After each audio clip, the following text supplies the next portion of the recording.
Do you think the city is changing in a good way, or do you think maybe it's developing too fast? There's too many foreigners? Everybody you talk with will say the same as what you said. 30 years ago, they said, oh man, 35 years ago, that was crazy. When you told me you've been here 16 years, you have the business, you do all this, I'm thinking, this guy has seen a lot. The worst thing that ever happened to me? Yeah. This is oh, he's taking a drink. Yeah, I'm taking a drink. Okay, now you want to know more? I had a customer that was murdered. Body parts were found in the Chao Phraya River.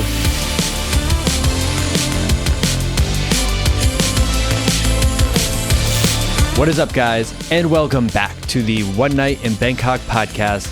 I'm Eric. I'm here with Jeroen. We're bringing you Bangkok's best podcast. We're trying to bring you all the best news, events, and people that we meet here in Bangkok. If you're moving here soon, if you live here, if you want to travel here, hit the subscribe button. Check us out on Apple and Spotify podcasts. Check out our Clips channel. If you want to support us, buy us a coffee down below. And we have a new project coming up, a brand new thing that we are not ready to announce yet. But if you want to be the first one to know about it, go sign up on the email list down below in the description. Those are going to be the first people that find out about this new thing that we're going to be doing. Also, related to that, we have a new Instagram account called Nightlife Thailand. That is going to be hopefully a very fun little project. So go follow that Instagram account right now. Like, pause the video, go follow the Instagram account right now, Nightlife Thailand, and we'll keep you updated on there. Tonight, we have Jeroen here, better known as Global Travel Mate. Hello. So, you know, when I think of you, maybe people don't know your name or can't put the name with the face or whatever, but I think of something very specific. Okay. When I'm back in America, like sometimes I have to go back there for a few weeks or a month or whatever. When I wake up, I open my phone and on Instagram or whatever, I'll get the reel from you that's like, Good morning. Yeah. Good morning. It's September 2nd in Sukhumvit or whatever. Yeah. You know? I'm the good morning guy, Yeah, right? yeah. Yeah, I hear that a lot. It's funny how, like, when you do something like that all the time, people start to latch onto it. Yeah, and you know, sometimes I'm thinking like people have to get tired of it, right? No, So, I think it's good. Unique. That's cool. That's good. No, I've been doing it now over 2 years straight. Yeah. The Instagram good do you morning. do it every single day? Every day. Wow. Yeah. What so you, for people that don't know you, you have a YouTube channel. Yes. You are on Instagram. You're one of these Instagram guys. Are you on TikTok? Yes. Okay, and the account is Global Travel Mate. Yes. But that's not really your. See, I think a lot of people out there think that, like, people are YouTubers and that's like all they do. Yeah. And I think us YouTubers know that most YouTubers have other things going on, including yourself. So you've been here for how long? I've been in Bangkok for 16 years now. Okay, that's a long time. That's before YouTube. Very long. Yeah. Right? Wow. Well, around that time, maybe, yeah. Yeah, it was in. I started YouTube about maybe like 13 years ago, but Oh my God. Yeah, but the problem was that the internet connection was so bad that it took me like half a night to upload a 30 seconds video. So I stopped with it, and I picked it up again during the pandemic. And but exactly as you said, I mean, I actually have a real estate company, so I'm a real estate guy. When I met you, I ran into you randomly once at the Sportsman Bar. Yes, on Soy 13. Yeah. And we were talking a little bit about that. So you have a real estate company in Bangkok. Yes. And is that the reason that you started the YouTube channel, to kind of promote the real estate? Well, that is not the reason, but the thing is that I was filming apartments. So that was basically my job. And then when the pandemic started, I realized like nobody was coming in because you had the lockdowns. Nobody could come in from outside. And I was like, I can film all the apartments that I want, but I'm not going to sell or rent anything out. And because I was filming anyway, I thought, why not film Bangkok? So it was more like I wanted to show the people back home that how Bangkok was looking, because the city basically emptied. You know, a lot of people got fired. A lot of people needed to get back home. A lot of people couldn't come back. And I was just one of the few people that still was here. And I started I ride my bicycle, so that's what I do for fun anyway. So I started filming on my bicycle. You know, that's the funniest thing to me because you're from the Netherlands, right? Yes. And that's such like a Netherlands thing to super say. Dutch. I would never, as an American, I would never be like, let me take out my bicycle on Sukhumvit Road. Yeah, you know, like, yeah. We grow up with a bicycle, you know. I used to bike to school when I was like 12 years old or 10 years old. So yeah, that's what we do. Okay. So basically, yeah. I mean, I thought it was a good idea to just show the people how Bangkok looked, and let's say like this. So my company is Sukhumvit Homes, and on my Sukhumvit Homes channel, I got like maximum 1,000 views on a real estate video. And then I took my bike, I drove around, and I think I got 15,000 views. And then I was like, "Whoa, oh, makes sense. Wow. this is a different level, right?" So I started doing that on my Sukhumvit Homes YouTube channel, and then I realized, like, okay, but now I'm diverting too much from the real estate, so that doesn't make sense because I don't want people to watch me on a bicycle. I want them to buy or rent an apartment, right? And that's when I came with the idea to use Global Travel Mate. And Global Travel Mate was an old channel that I already had for a long time with 100 subscribers. And yeah, so I started uploading all these Bangkok videos on Global Travel Mate. And when I started, because today I just checked it, I did a video a day for over 2 years, 2.5 years. On YouTube? On YouTube. Oh my God. And it was like an 8-minute video every day. How did you even... Well, not editing too much. So if you look at these videos, Yeah. they look quite simple, you know. And also the first 2 or 3 months I didn't speak. I just drove my bicycle and put the music on it and then just upload it. And then it's very easy to upload anything, right? And I was very good friends with Chris, you know, the Chris Parker? Yeah, Chris Parker. He's been here, yeah. Yeah, so he was my customer from the real estate. And Chris was starting his YouTube. And we actually started the journey a little bit together. And he was the one that told me, like, you should start speaking in your videos. I said, like, I have nothing to say. You know, I mean, who's interested in my voice? But then he was like, no, but that makes it personal. So that's why I started speaking. And then first it was showing in front, not myself, and just speaking. And then the channel went to another level, let's say like that. It just grew a lot more.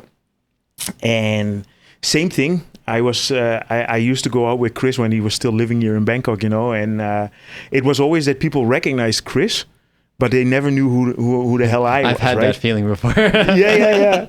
And the thing was that once I opened my mouth, they said, "Hey, like you're the good morning guy, or you're the guy that I always hear on the TV, you know." And then I was like, okay, maybe I should show myself as well because. Of course, it's a part of the marketing as well. You want people to come and watch your videos. It's funny you bring this up because I did a YouTube channel before. Yeah. And it went very poorly. Yeah. Okay. And I learned a lot. And then I started this one.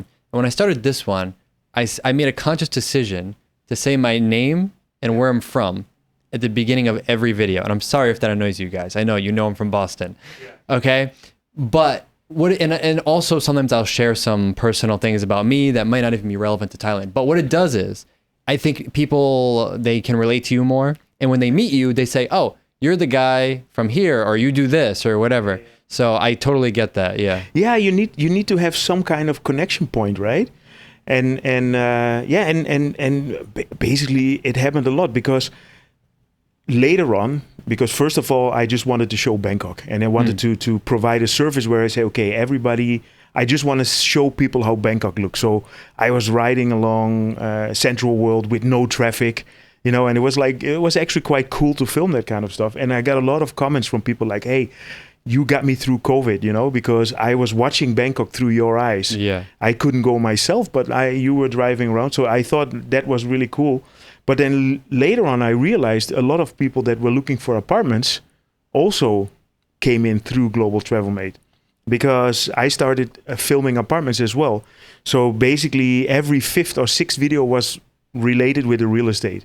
So I was thinking, okay, I will show you guys Bangkok. I will show you the nice rooftop bars or whatever, you know. And then if you happen to come to Bangkok and you need an apartment, then hey, I'm here. That's a great and I can idea. help you, you know. And so it's a very, very soft marketing. And that was not the intention in the beginning. But then later when that started working, I was like, okay, that I should do that.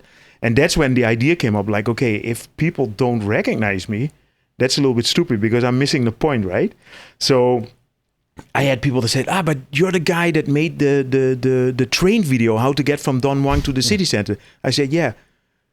But are you also the guy that did the gold line at the... I said, yeah. And I was like, shit, they see all my videos, but they have no idea it's me. And that's when I think like 2 years ago, I started filming myself at the beginning of the video. And once in a while, I turn it around and then, Is it hard for you at the beginning that you have to look at the camera? No, I think if I would have done that, like really in the beginning 4 years ago, I wouldn't have liked it. But now I'm comfortable actually. But I do see the videos that I made like 2 years ago when I started. I see that I feel sometimes like I'm looking at a deer in a headlight. And I was like, hello everybody, I am here. You can see that you're not comfortable. But now it almost comes second nature to say it like that. Yeah, I think a lot of people that watch, we get these comments sometimes. They say like, oh, these YouTube people, they come to Thailand, most of them go broke and go home, and what are they going to do for retirement? That's what they always say. And I don't know about you, but I would say almost everybody I know, with very few exceptions, they have something else going on. And the YouTube is either an additional thing or related or just for fun, or maybe they make a lot of money on it, but they also have this whole other thing. So, yeah. Well, I think there are different categories of YouTubers. So, for example, me personally, I am a real estate business owner that uses YouTube for marketing. And that's it.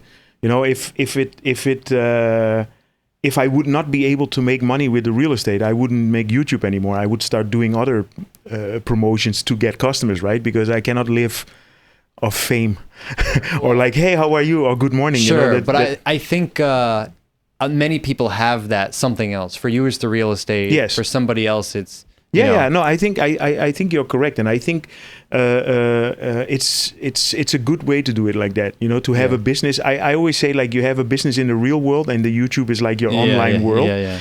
And but there are also plenty YouTubers that only live off YouTube, and they're doing well as well. I'm trying to think of who in Bangkok that could be. Who's only doing YouTube? Keys one. Yeah, but even with him, they, I saw you at his meetup event a few weeks ago. So they recently launched. But it's an extension of his YouTube, right? Yeah, but. So. Well, I guess that's true because it's like related to making videos. So he would probably be an exception. Yeah, and I think it's also, I think it's amazing what he does because, for example, there are very different types of YouTubers. I am a YouTuber that it's all about Bangkok. And I realized that when I make a video outside of Bangkok, the views go down really quickly. Even in Thailand, if I'm not filming Bangkok, you can see that people are not switching on, and a lot of people are like, okay, I'm gonna wait for his next video about Bangkok. Where Keys, for example, is filming Bangkok, but he can sit anywhere because people are following him as a person. He's much more personal. For example, for me, I don't put too much of my personal life in there. I just show Bangkok. I'm like a window to Bangkok. So it's a different type of YouTuber. Chris Parker is a mix. He's showing the place where he is, but he's also an entertainer. So people really follow him as well. But he also noticed that when he goes to Korea, for example, he went to Korea, and when he films there, the views go down as well. So it's interesting. When you go outside, like if you go to the bar or whatever, do people recognize you? Yeah. I feel like you have a pretty unique look. Yeah, well, I mean, I think that people. I mean, I get like on a daily basis people that say, "Hey, I like your content," and then just walk on. So I don't get a lot of people that really stop me. That happens once in a while. But it's actually funny because sometimes you think that somebody recognizes you, and then they actually don't. Or the other way around. Sometimes you see somebody and you can see them looking. Well, and I know they know me, but they don't say it. I see this. I see them. They're looking and they're tapping their friend, and then they go to the phone and they're like comparing with the phone. I've seen that so many times. Just say hi, guys. It's okay. Yeah. Well, that's the thing. I mean, I really like it when people recognize me. Not because I want to be famous or something, but it's a kind of recognition, right? I mean, if people come and say hi, that means that they enjoy what you make. Yeah. And that's cool. Yeah. I mean, or sometimes they can even get give some feedback. Or in Ern's case, they're asking her on dates. What? Okay. Yeah. I'm sure that doesn't happen to you. No. Doesn't happen to me either. Yeah. But you said you're married, but your wife is not Thai. That's interesting. Yes. My wife is from Romania, and we are actually running the business together. Did you meet before you came here? Yeah. Okay. Yeah. What's it like living in Thailand with a foreign spouse? Like, do you feel like it's more difficult? Well, I cannot compare, obviously. Oh, I guess that's true. You know, Yeah. I've never been Because I married with think a Thai, most so. people can relate that have dated Thai women, that they almost become your personal assistants in some ways. Like, Yeah. you know, you can't read something, you can't do something, you know, they can just Yeah, do yeah, it for yeah. you. No, we don't have that, and that's also maybe one of the reasons why both we are not fluent in Thai. You know, I mean, I can speak a little bit of Thai and can understand it, but it's not natural. And I think if you have a Thai girlfriend or a Thai wife, it's easier to learn the language, right? But no, I mean, we came together here. It was actually my wife's idea to go to Thailand. So we met 22 years ago in Madrid, in Spain. So we lived there for 6 years, and I had an online business, so I could basically I was probably one of the first digital Yeah, I nomads. was just going to say, that's very early to have. Yeah. So I was very lucky. And so when we came to Thailand, I had an income. I was making online money in Holland, so I didn't have to worry about an income. And I mean, we were looking for a place to go to, and my wife saw some documentaries about Phang Nga Bay, you know, in Phuket, where you have the James Bond Island and stuff. And she was like, "Hey, that actually looks like a cool place." So we just packed our suitcases. So you've never been here? You just moved? Never. That's crazy. Never been east of Romania. Wow. Whoa. Yeah.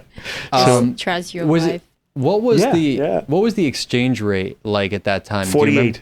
Was it a euro? It was 1 euro was 48 baht. Wow. And what is I it think now? it's like 33 33, or something. Or yeah, 34. 34, 36, Yeah. depends. Yeah, it was a good time. Yeah. But it was perfect for me then, because I was making my money in euro. Yeah. But now I'm making my money in Thai. So I'm happy now, you know. So I went with the right flow. Hey guys, I wanted to let you know that we have started a brand new One Night in Bangkok community group hosted on the school platform. If you're coming to Bangkok soon, if you're traveling here, if you're thinking about moving here and you want to get the most out of your Bangkok experience, you want some tips on how to get set up here, or if you just want to know the best places to go out, join the group down below. You can talk to Ern and I directly there. You can meet like-minded subscribers. And in the coming months, I'm going to be putting out a lot of guides and helpful info to help you guys get out there and have a great time in Bangkok. So join us down at the link below. It's totally free and we'll see you there. Now let's get back to the episode.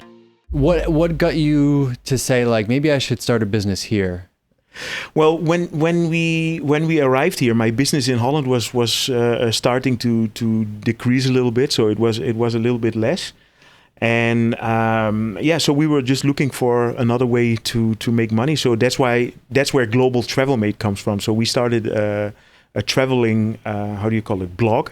Yeah. So there was a website. And the website we wanted to create a kind of online Lonely Planet, you know, because Lonely Planet in that time was only books. People were only reading books. And I thought, okay, if you have an online platform where you can see the information about something and then directly interact with it, I thought that was a really great idea, which now is completely normal. Yeah. But in that time, it was like, get it. Wow. Yeah, Because I just realized if you look at the Lonely Planet, somebody is experiencing whatever has to be in Lonely Planet, then they have to write it down. Then it has to go to an office. Somebody has to publish it. The book will be in the shop for half a year before somebody buys it. So all the information might have already been a year old, right? And when we started traveling here, we just realized like it was all outdated. So that's where the idea from Global Travel Mate came. And that was working, but we didn't generate that much of an income out of it. And then at some point, we realized that a lot of people were actually asking a lot more questions about real estate. Like, I want to move to Bangkok. How can we find an apartment? Can you help me with that? And my wife already had a background in real estate, so yeah, it was an easy choice to step over, and that was 14 years ago. What about the legal side of it? Because that's the part that trips up a lot of foreigners when they come here and they want to start something. How did you navigate that? And you just need to get the paperwork and everything. And also you need to get the right permissions. And of course, I had a financial backing, so that really helped. But we had to start the company. We had to get the Thai staff and everything. And it was quite a big operation, and still is. I mean, they don't make it easy. No, but I also understand it. I mean, it's if you make it too easy, it's also more difficult to regulate, I guess. Right? Yeah, for sure. Because some other countries, like, I'm thinking of Cambodia, but who knows?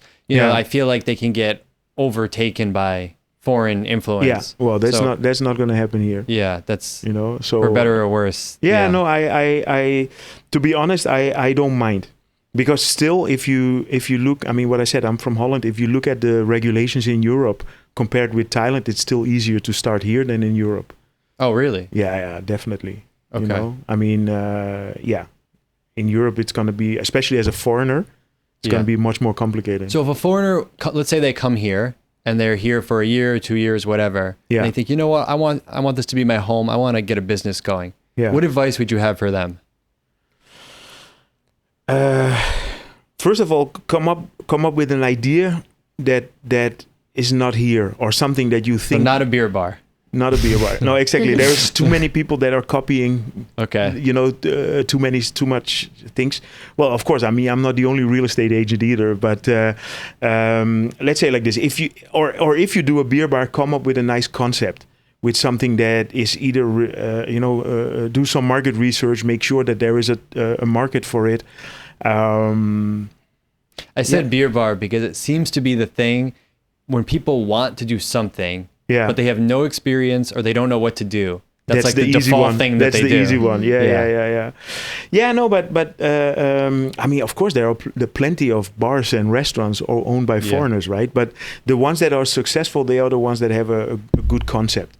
Either a certain country, like if you're a Greek, you make a nice Greek restaurant. And if you make sure that it's the best Greek, of course, it's going to work. What about dealing with the difference in culture here? Because I find that that's probably the biggest thing that people underestimate. Yeah. They don't underestimate how big that gap can be and how challenging it can be at times. Have you experienced anything like that? Like as far as having a business here? Yeah, well, I think the most important thing is that you need to be flexible. You cannot come here and think that you're going to work the same as you do back home. I mean, that's rule number one, because it's not. You're not at home, and go with the flow. That's my only advice. And after so many years here in Thailand, we learned how to deal, because obviously our customers are mostly foreigners, and then we have a lot of Thai owners, and we can always try to find a middle way where you can say, okay, the owners are happy, and also the buyers are happy as well. And yeah, I mean, what I said, I mean, don't try to force your Western ways upon the people here, because it's not going to work. They don't care, first of all. And we're in Thailand. Do what the Thais do, right? Yeah. Yeah. Yeah, it's and that's not always that's not always simple to do that. But it takes a couple of years to get used to that, How has Thailand changed since you got here the last 16 years?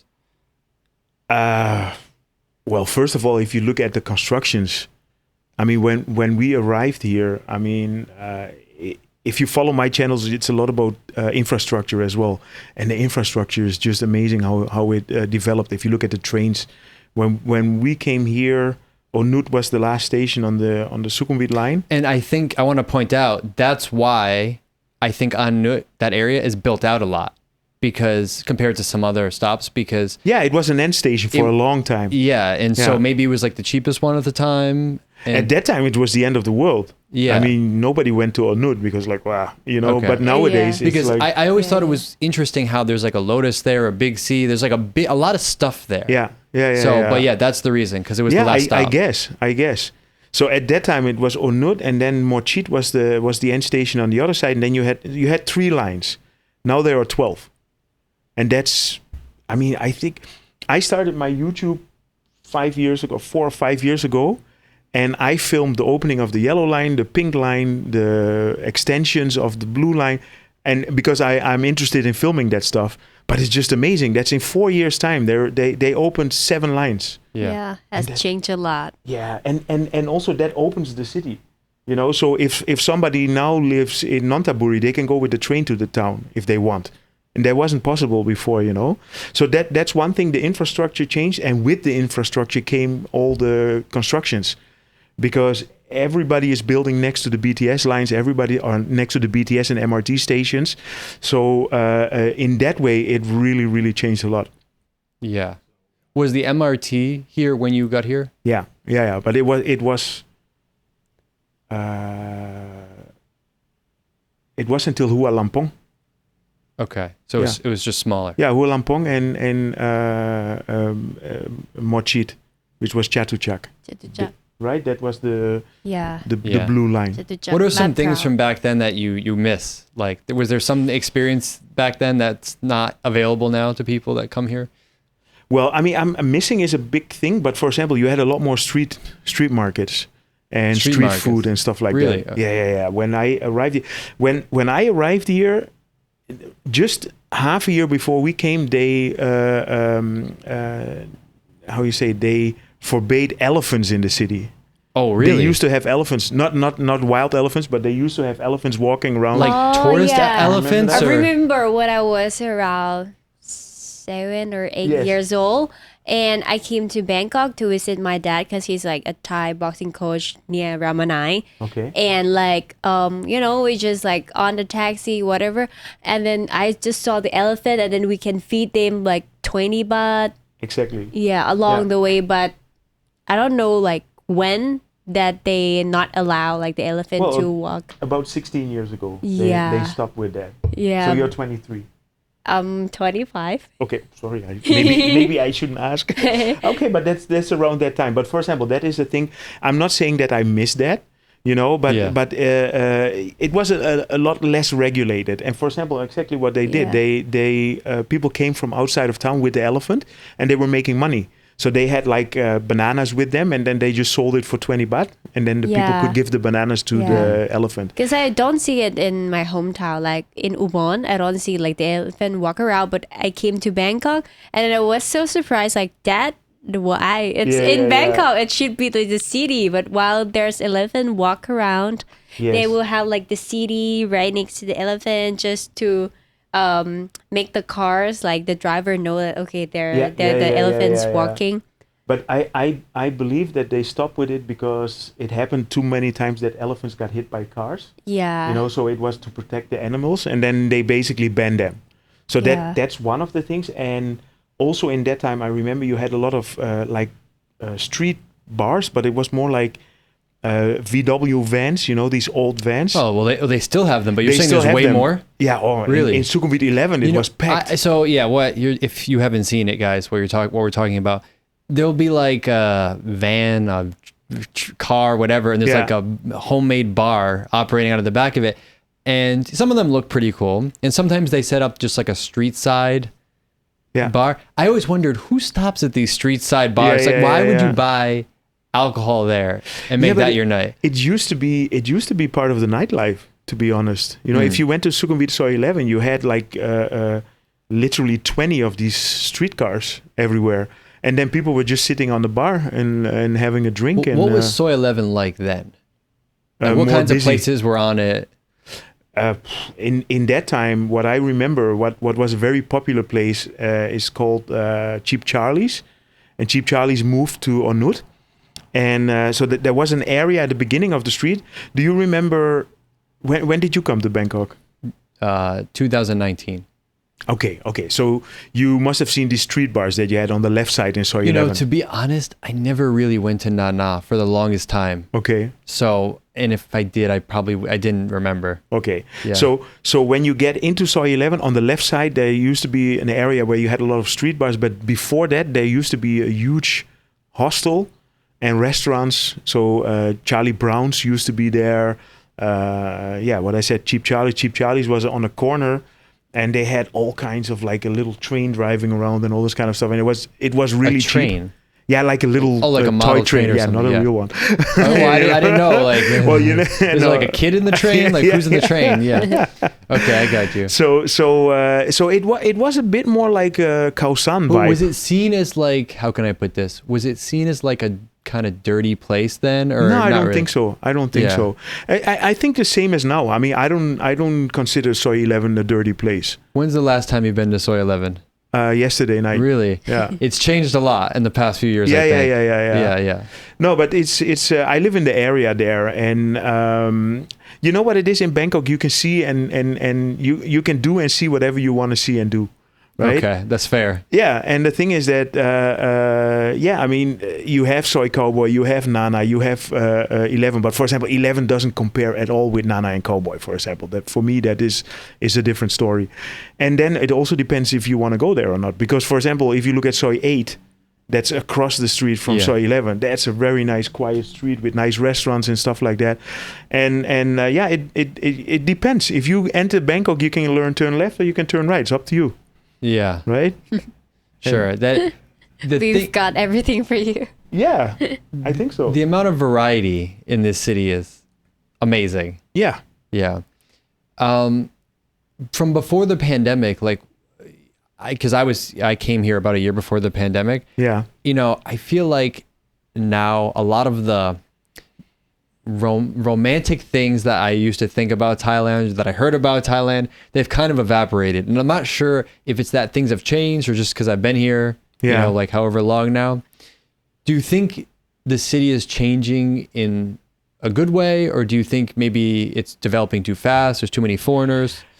I think my honest opinion on that is that everybody you talk with Yeah, will say the same as Yeah. what you say. I think so. If they came 30 years ago, they said, "Oh man, 35 years ago, that was crazy." You know, if they come 20 years ago, 25 years ago, it was amazing. So everybody has this period when they came, and they have the feeling like a couple of years before that it was better, and then after that it went downhill, right? And I think Thailand is just moving on like the rest of the world, and I think for a lot of things, what we consider worse, I think better, because I think the economy is growing. I think people are getting more money.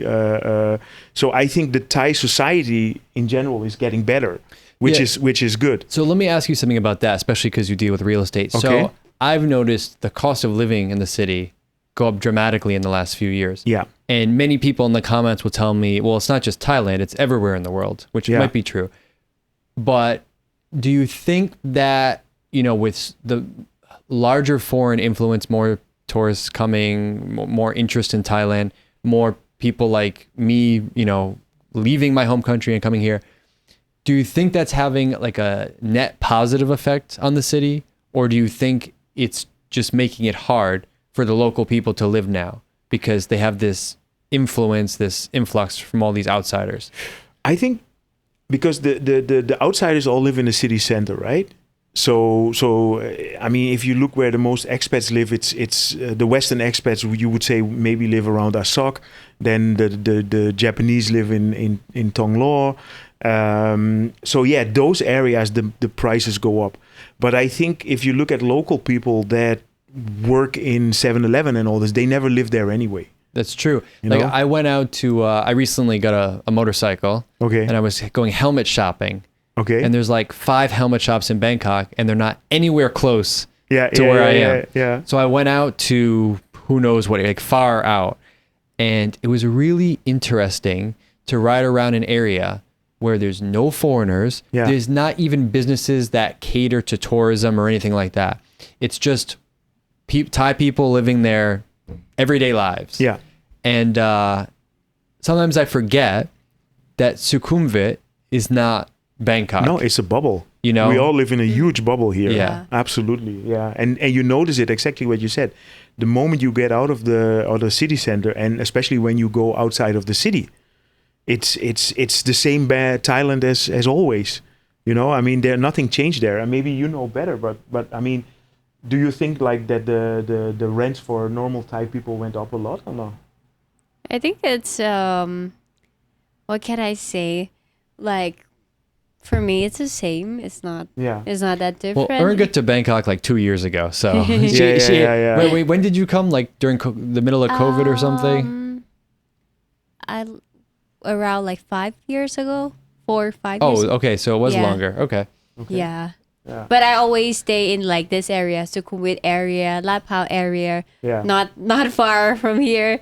So I don't really see the difference. I see it's like, okay, there's something developed, but I don't feel like any difference. I still feel like it's the same. And the way that you say it, I mean, also to get back to the question, I mean, if I look at the real estate market, yes, the prices went up, but there are also a lot of newer projects and much more expensive projects.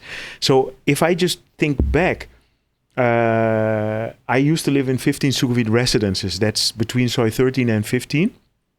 And I think the rent there didn't go up in the last 10 years. Oh, really? No, almost not. Because the building get older. Right. You know, so what happens is that because what you see a lot, especially with the rent, is that foreigners come in, they check out the building, they want to have something nice and new, and then they do a 1 year's contract, and then after 1 year they think like, okay, let's just move to the next hot building, right? So and these prices go up. Yeah, but if you would stay in your place, you can rent for a very long time for the same price. So if you want to live in the most exclusive building, you're gonna pay a lot more than before. That's why you feel more that, okay, Bangkok is expensive. Yeah, but that's maybe what you choose. But to be honest, Bangkok, if you look at the food and the restaurants, that really got a lot more expensive. So let me ask you about that. That is something that I really noticed. Because a lot of bars, restaurants, food and beverage kind of places open up, and I notice it's almost like they're only targeting foreigners or tourists because the prices are just insane. Yeah. So I'm wondering, how can they survive? How can they make a plan on this, especially when you have things like low season? So it's interesting that you noticed that too. Do you think it's that the cost of goods, the cost of services has gone up, and so they are trying to stay ahead of that? Or do you think they just think maybe rent went up? That might be a possibility, you know, rent from the restaurants that they have.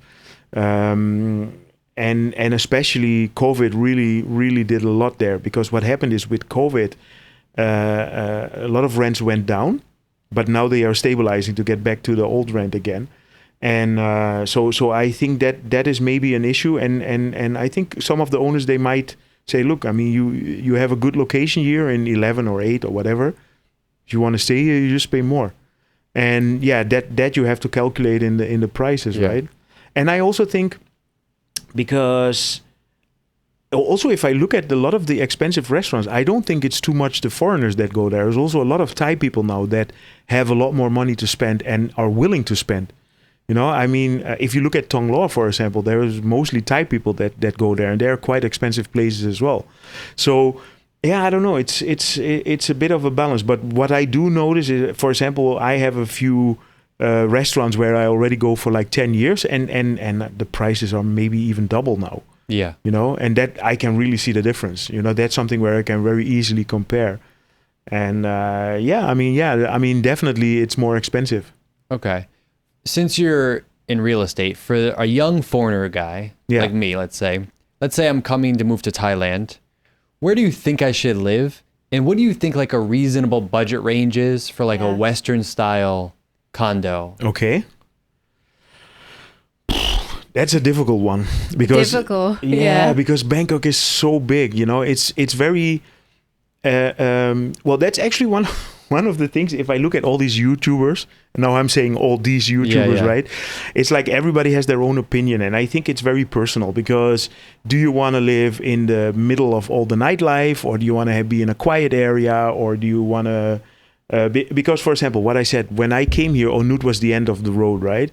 And so Onut was about as far as you would want to go, because if you don't have the train, it's almost impossible to come to the city center by car, you know. But nowadays you can go all the way to Udom Suk, Bang Na, you know. So if you have a nice apartment in Bang Na, it's only half an hour and you're in the city center. So I would say, if you're on a budget and if you then I would say, okay, go and find one of these places outside, not in the middle of the. Oh, interesting. Well, that's quite.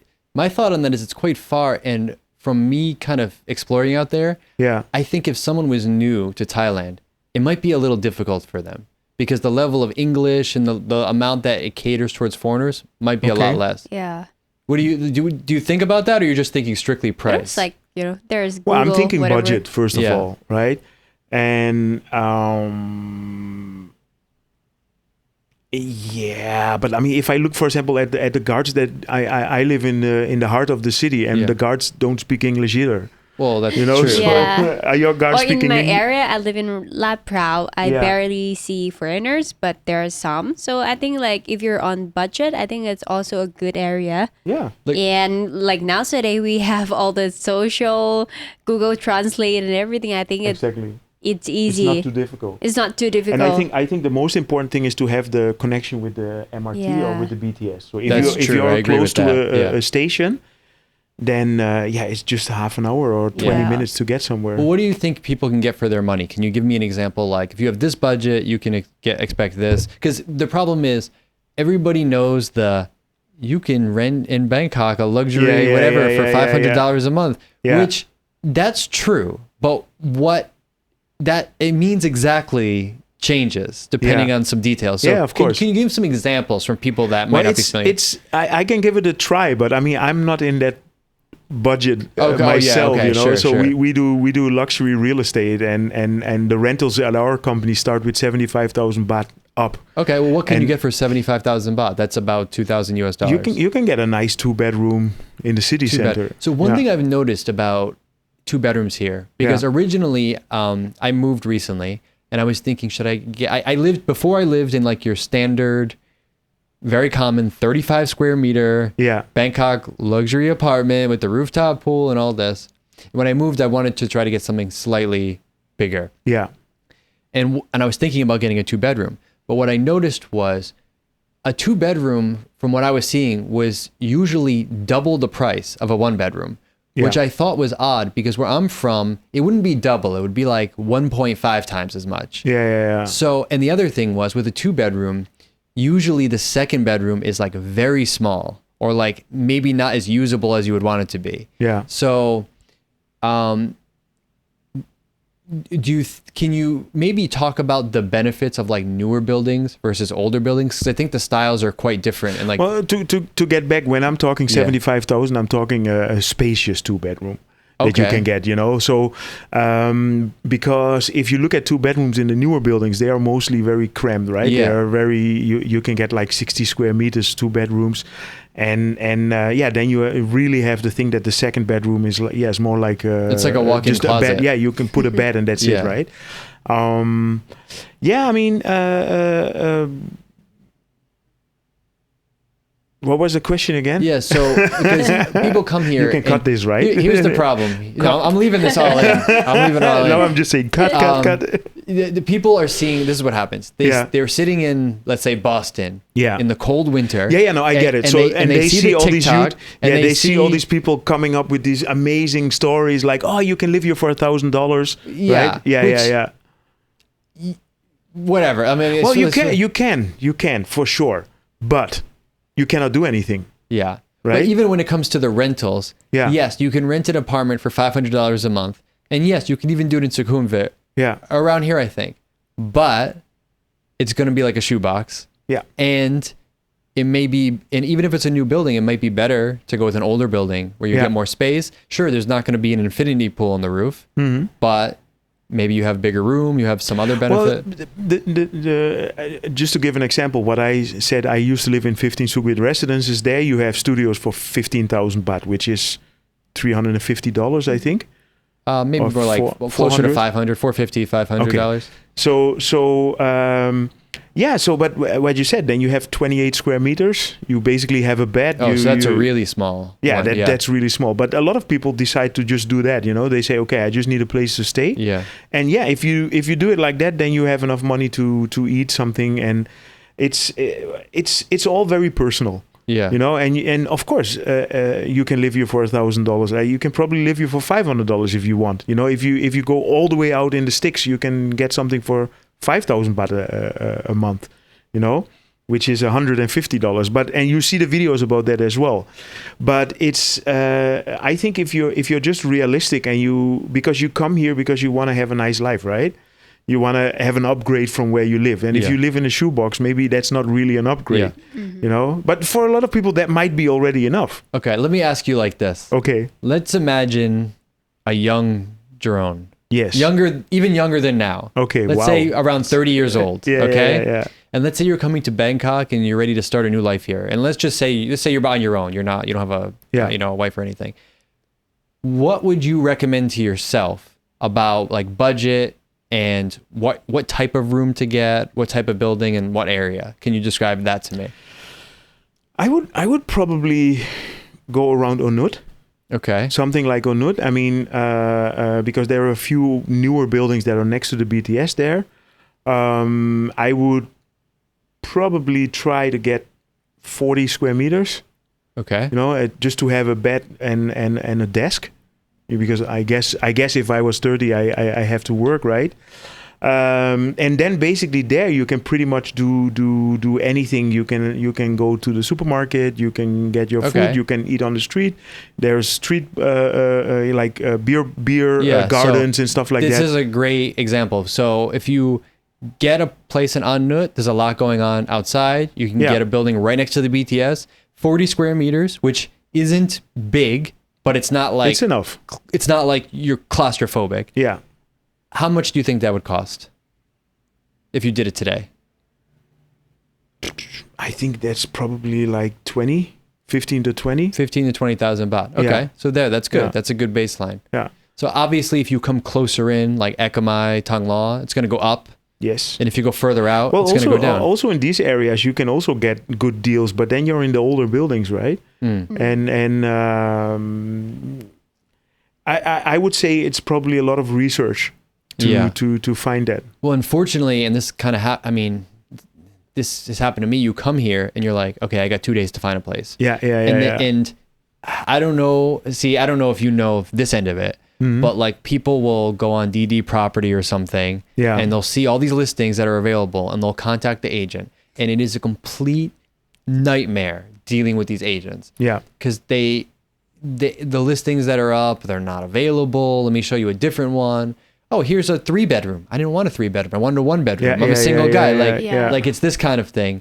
So, but I think a lot of times people just end up choosing something that's not ideal because they didn't think it would be this hard. And now they don't want to keep paying for a hotel. Well, the problem with like what you said, DD property and hip flat is that any agent can post units on there.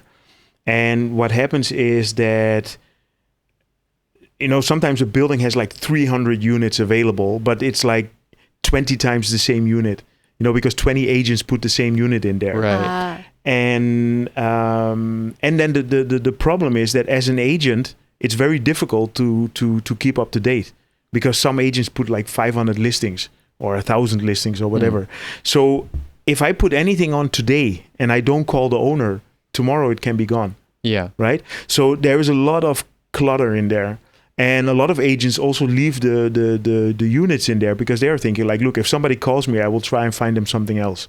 So it's more like a fish pond, right? It's like the people throw some bait in there and then they hope they come in. A lot of agencies also, what they do is they put the prices lower. So let's say the unit is 40,000 baht and then they say, the same unit, same picture, and they offer it for 35. And when the customer calls, they say, oh, sorry, it was just rented out, but I have something else for you. You know, and so they pull the people. It drives me insane. Yeah. I can, well, you know, it's actually imagine. Even worse than that because what happens is you message them and you say, is this unit available? And you send the link. Yeah. And they don't even acknowledge the question you asked. Yeah. They say, oh, hello, sir. Can I please have your name, age, occupation, nationality? You know, they want every piece of information about you. I'm like, listen, can you just tell me if it's available? Yeah. And like, oh, just please fill out this. And then you give them all the info. And then 9 times out of 10, so sorry, it's already taken. Yeah. I've ggone insane with that I so can many imagine. times. Well, there's two sides on the story, because when a customer gets in touch with you, you do need to get some information. You know, Is it too much to ask? Just ask, is it available? And yeah, then we but can talk. you know, if you call me now, I don't know. So, oh, really? No, because the thing is, like, I need to make a phone call to the owner, right? Really? Yeah. So if I call the owner, and you know what the first thing the owner does? The owner says, okay, where's the client from? What is his job? Yeah. What is he doing? Because the owner also has a risk, right? Yeah, sure. So if let's say you have no credentials, or you don't have a job, or you don't have a visa, Yeah. the owner might think like, Especially if the room is like the price is high, they want to see your financial status. Is that stable? exactly. And how long you're gonna stay here? Yeah, so it's part of the process, but I understand your point, because there's also a lot of agents that actually don't even go that far. They already know it's not available, but then they just want to get your details and they want to offer you something else. Yeah. But it's a bit of what you said also, like a gray area. It's a bit in the middle. And for example, if you would contact me, well, first of all, I would recommend, but of course I'm also doing a business, so I would recommend to just go with one agent, because all agents can get anything. That is maybe one of the keys, you know, because for example, if you would contact me and you see something online and you say like, okay, but is this one available? I might not have it, but if another agent has it, I call that agent. I agree with and that. I make a deal with that, because you know? in my time here, I would say so many of the agents I've dealt with, I find to be very unprofessional and irritating to work with. Yeah. And then every once in a while, you find some good ones, and they can be your best asset. So, I think that's a really good tip. Yeah. So and for example, because in our business, I just have one rule. We just want to close. We just want to close. Close is the business way that we look at it. But we just want to make sure the client gets an apartment, right? And because we know that everything is online anyway, you cannot trick anybody anymore. You know, I mean, maybe 10 years ago that was possible when announcements were in the newspaper and people had no idea. But nowadays, I mean, if I show you an apartment, you can just go online and find that apartment, and you know exactly how much it costs. So if I show you an apartment and I say, look, this is 50,000 baht, and it's online for 45, hey, I mean, what is this? You know, so you have to. I, as an agent or as an agency, I have to be very transparent. So. And also this means that I don't want you to go to another agent. So I will just get you everything. And even if I don't have the unit, I will work with another agent and I will split the commission with them, because of course I get a commission. By the way, if anybody is moving to Bangkok, you know that already, but the commission is paid by the people that rent out the units. So as a searcher, right, you don't have to pay, which I think is a good thing, right? So what I said, I mean, I would just stick with one agent. Just get one agent where you have a good feeling with, and then just let them do the job, you know? What about when it comes to the deposit? This is always a hot topic. Yeah. Right. You know, what happens if there's a situation where, okay, they rented for a year, they pay the security deposit. Let's say there's no damage. Yeah. And then the owner is a little slow with the deposit. What recourse or what should the tenant do? What options do they have? Well, I mean, if you have a good agent, the agent takes care of it. I'll be honest with you. Yeah. I've had not in my experience. Haven't had a big issue yet. Yeah. But my experience is the agent kind of tries and then, oh, sorry. Yeah. Like this. Well, it probably also has to do a lot in what level you're working. I mean, what I said, we do high end, so we basically know all our owners. Yeah. And there is also a thing like, how would I say? How would I make sure that I don't offend anybody? Yeah. But if you have Thai owners that have money, they just don't want to have to deal with hassle, so they will just take care of it. You know, you know the society in Thailand, the high, so they will just get rid of it, pay it, and that's it. Yeah. You know, let's say like this: if you get scammed or tricked in Thailand, it's mostly by somebody for a little money. You know Okay. what I mean. So, but what's a little money? Like a taxi driver or something. You know, that's where you feel like, okay, that's somebody that tries to get an extra 100 baht or 200 baht or something. No, our experience is actually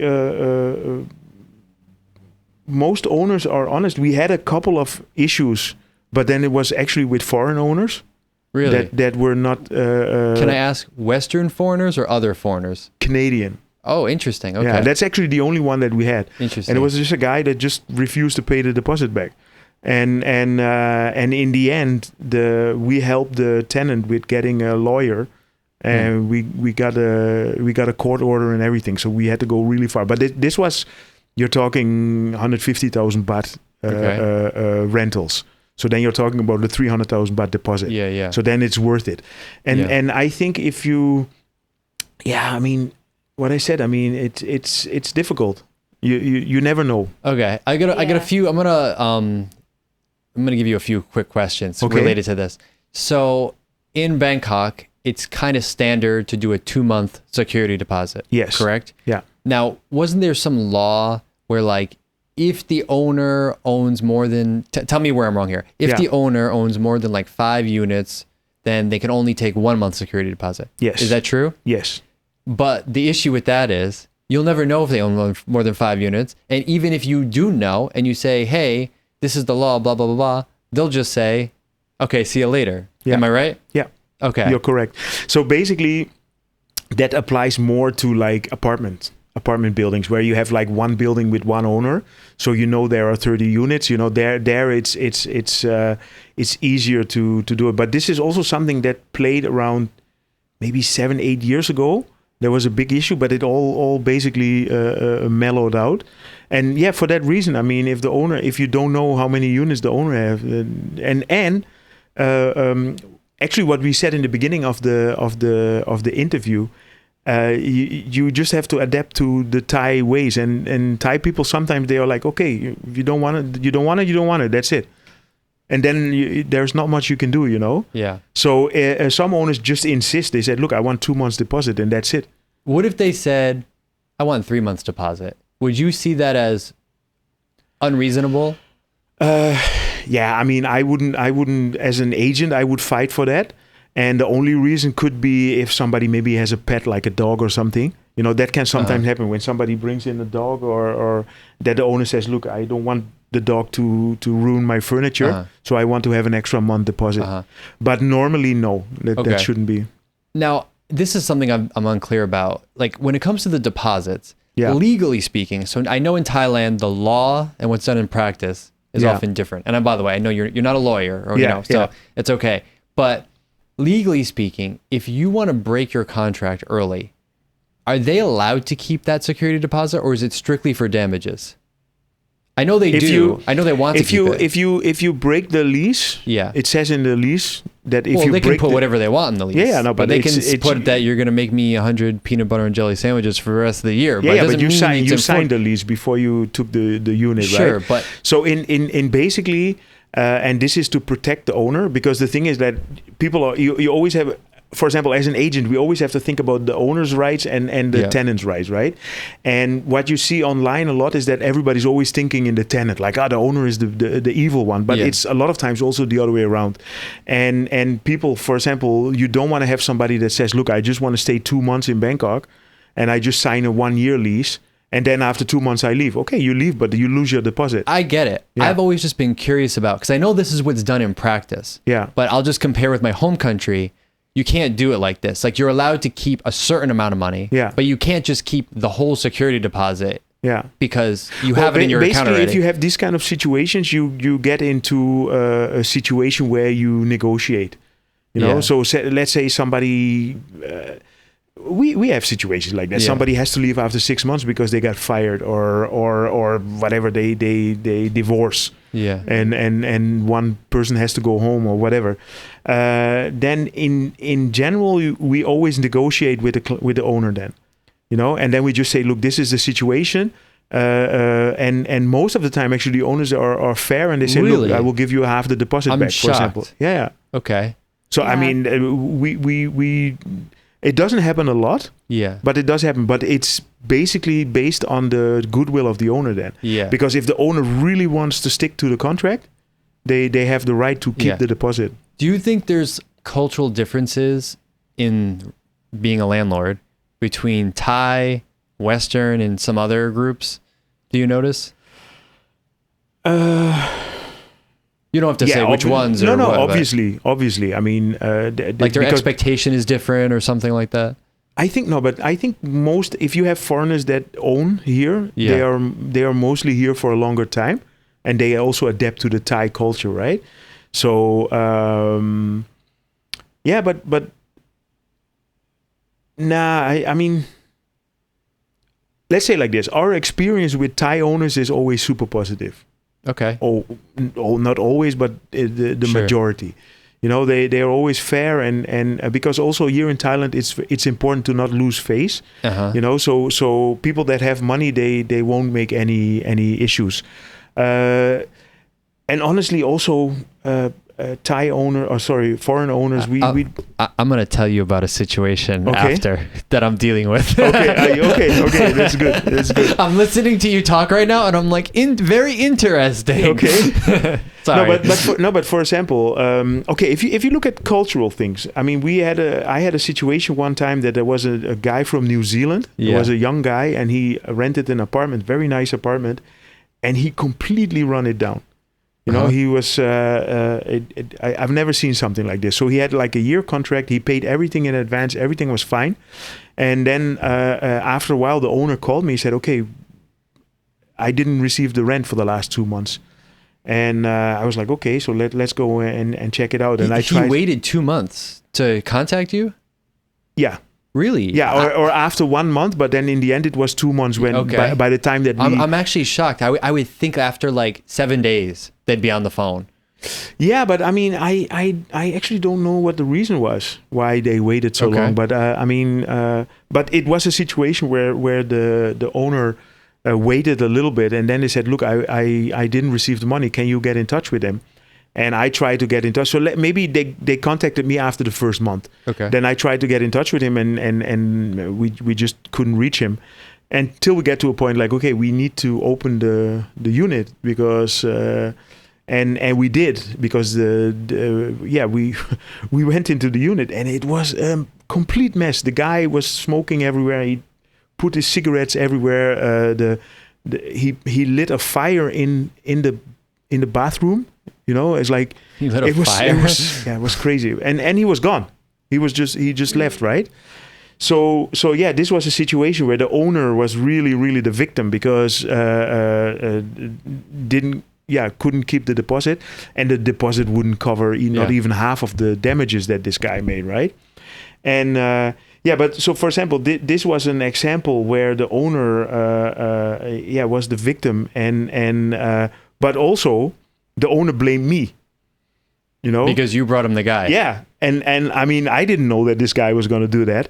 But this is also where you say, like, in the cultural things, I've realized that a lot of Thai owners, they can become very personal. Like, this is your fault. Yeah. It's like, oh, where Westerners maybe would say, look, I understand what happened, but this was you know what I'm talking about, right? So it was like, there was a little bit of a shock for us also, because and we did everything we could do to prevent it, but sometimes you just don't know. You know, typically what happens if a tenant doesn't pay? Because in all of the leases I've seen, they have very strong wording where it's like, if you don't pay by like the 15th, we're repossessing the apartment, we're shutting off the water, we're doing all this. Yeah. And that's the kind of thing where I'm like, I'm not sure if that's actually legal. But I know it's in the contract. Yeah. But I don't know if it's legal. Have you ever actually seen something like that? No, luckily we never had this. Well, of course, the example that I just said now, that was an example where actually no. But if you, for example, here in the building, if you don't pay your water bill for a while, then they will just shut you down as well. Well, I'm not saying you don't pay your water bill. If you don't pay the rent, it's like the landlord comes in and tries to disconnect everything. If you don't pay the rent, they have the possibility to do that. Yeah. And let's say like this, it's going to be very difficult if you're a foreigner and you didn't pay your rent to defend that anywhere. So nobody here is going to be helping you out if you don't have electricity and water, and you say, hey, So if let's say somebody will come to your door and say, okay, why you don't have electricity? Yeah, because I didn't pay my rent. Why didn't you pay the rent? Because in the contract it says maybe yes or maybe no. Just pay your rent. It's in that way. Thai society is very simple. Well, the reason I'm asking like this, I know people might be annoyed because I'm just comparing it to like my previous experience. Okay. And where I'm from, I'm just saying comparing to that, it's what I know. There's strict like tenant laws. Yes. And if someone doesn't pay their rent for a week or two, you can't repossess the apartment and cut off all the services. You know, you have to go through a process. Yeah. But here, I haven't gone through this, but I have a feeling it's more like what you say, where they just do potentially whatever they want. And then when they come to you and they're like, well, you should have paid. Like, even if it's, but I'm always curious, like, is that even legal here? Not that it matters, but. Well, the funny part is you don't even seem to be 100% sure. No, I mean, that's how gray everything is here. I think they can do that because like even my friend, he didn't live in the condo, he lived in the apartment, but he didn't pay his rent. So the owner kind of like just shut down like the water and everything. So he need to go talk and try to negotiate. After how long did that happen? I'm not sure. Like 2 weeks or like 2 months? 2 weeks. Yeah. So okay, that's what I'm talking about. Yeah. But at his point, he also understands because he didn't pay the rent, so he accept that it's his fault. Exactly. Yeah. So, well, the thing is, but it's something like that you can negotiate with, and then he told the owner that okay, I'm having a problem. I don't have the money. Maybe a little bit more time for me. So that's the problem. No, but what you just said, the word negotiation, that is very important. And that's very important in Thai society. Yeah. You can always negotiate. You know, I mean, I'm not going too deep, but let's say you're driving around without a helmet. You can negotiate, right? Yeah. And I don't want to say anything about that, but... You really can Jeroen, negotiate. Listen, I always ride with a helmet, number one. And number two, I also want to say... I always pay my rent. I've never not paid rent. I'm not trying to sound like that. I'm just very curious about some of these situations that pop up. I know what you're talking about, but I think, honestly, if you come to Thailand, this is a very straightforward society. Wrong is wrong, right is right. Do you think it's right if somebody in Holland is the same, of course, doesn't pay rent, just sits there and doesn't get kicked out? Is that right? There's rules, but here it's different. Here it's more like, okay, that's wrong. So we'll deal with it. You should you should cover some of these topics on your channel. I think people would be interested, like things to watch out for, like, or maybe like a, interesting situation. Yeah. Yeah. Well, the thing is that I am not a big fan of this kind of subjects to talk about. Really? Yeah, because the thing is, like, of course, if somebody is my customer, I can take care of it. But my channels, they are more like positive about Bangkok and Thailand and. Well, I think you could be positive. I mean, when you talk about what to expect as a foreigner, I know what you mean, but it's like, because I think it by bringing up this kind of subject, like hypothetical subjects. Because I don't have any experience with it, to be really honest, right? And I always look at how people look at my channel. Yeah. And I think people want to have like easy content about Bangkok. Okay. And I don't want to go too deep in this kind of stuff. When you told me you've been here 16 years, you have the business, you do all this, I'm thinking this guy has seen a lot. Like, The worst thing that ever happened to me. Yeah. This is he's taking a drink. Yeah, I'm not drinking. Now I'm taking a drink. Okay, now you want to know more? No, it was like I had a customer, and I had a customer that was murdered while he was renting the unit. Yes. Okay. And it was like that was a big story. It was a guy from Spain. I mean, people that live here for a long time, they know the case. There was a situation where. Body parts were found in the Chao Phraya River, but I didn't know. I had no idea because I was not following the local news. And I don't know if you remember, it was I think 8 or 9 years ago, and there was a Spanish guy that was kidnapped by a Spanish friend, and they found body parts in the water, and then at some point they got his fingerprints, and then they realized who it was. And actually the same day somebody called me, the manager of the building, and they said, hey, do you know, do you remember this guy? And I said, yeah, I mean, I met him 2 months ago. We were having a drink. And I said, yeah, he was murdered. And that was a bit of a shock, right? So yeah, that is the worst thing that I ever had. A tenant that doesn't happen with all the tenants, by the way. Yeah. You know, and I let's say I've seen quite a few things. Okay. I remember the first year that we came here. I come from a small town in Holland, and I mean, I never saw anything, you know, like people getting killed or shot or whatever. I mean, what do people like? There are some people like kill themselves, like, you know, suicide. Yeah. Like, what the owner gonna do with that? Like, how, and is that gonna be a problem after that? Like, for to be honest, I mean, I don't know if there's any wood here to knock on wood. I think that's more of a Pattaya problem, to be honest. Never happened to me. Yeah. Yeah. We never had this kind of situation. But for example, in this case of this guy, I mean, the building actually took care of everything. But it was a whole police case, and it was a strange situation. I was even on the news because I had to go to the building to bring some documents of this guy, and they filmed me when I went into the building. It was a weird thing. No, but what I said, I mean, I come from a small town. And I never experienced anything. And when I came to Thailand, when I came to Bangkok, in the first year, like 3 or 4 people passed away in the first year that I was here. And there was people that we just met, and one person got drunk on a motorcycle, got hit by a car, and all this kind of things. And that's when I realized that Bangkok is a city where there is less regulations than back home. And that's why a lot of people think they can do whatever they want. And that's also why, I mean, there is regulations, like, for example, wearing a helmet. That's a regulation just because it's safe to do that, you know? And that's when I already learned very quickly, like, okay, Bangkok is a city where it can be tough, and you have to be tough to survive here as well. But just I follow my own rules. I make sure I wear a helmet. I make sure that I don't drink and drive and all this kind of stuff. But a lot of people don't see that. They think, okay, there's no rules, so I can do whatever I want. And I think that's one of the... If I want to give any tip to any foreigner that comes here, just be careful. You know, I mean, there's reasons why there are rules, you know? Jeroen, where is the best place for people to follow you? YouTube, Instagram? I prefer YouTube. I'm in the YouTube camp. Yeah, the thing is, with YouTube, I can do my whole story. And Instagram, the reason why I started making Instagram is actually very simple.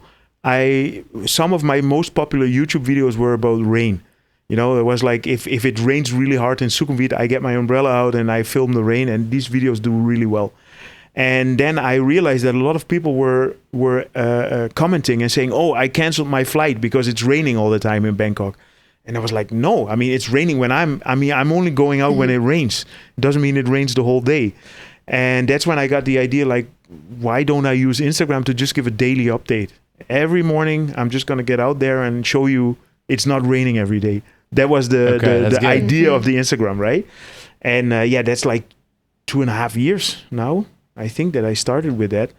And so Instagram for me was more like a tool also to get people to the YouTube, and it started to lead its own life.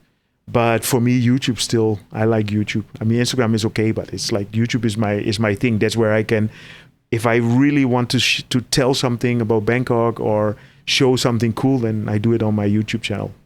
Okay. Guys, if you want to follow Global Travel Mate, check out the channel on YouTube. Check out the Instagram for the hello, whatever. Good morning. Check it out. Good morning. That's what it was. Yeah. Good morning. If you guys are coming to Bangkok soon, if you want to see more of the people that we meet in the city, hit the subscribe button. Check us out on Apple and Spotify podcasts. Check out the new Instagram account down below, and we will see you in the next one.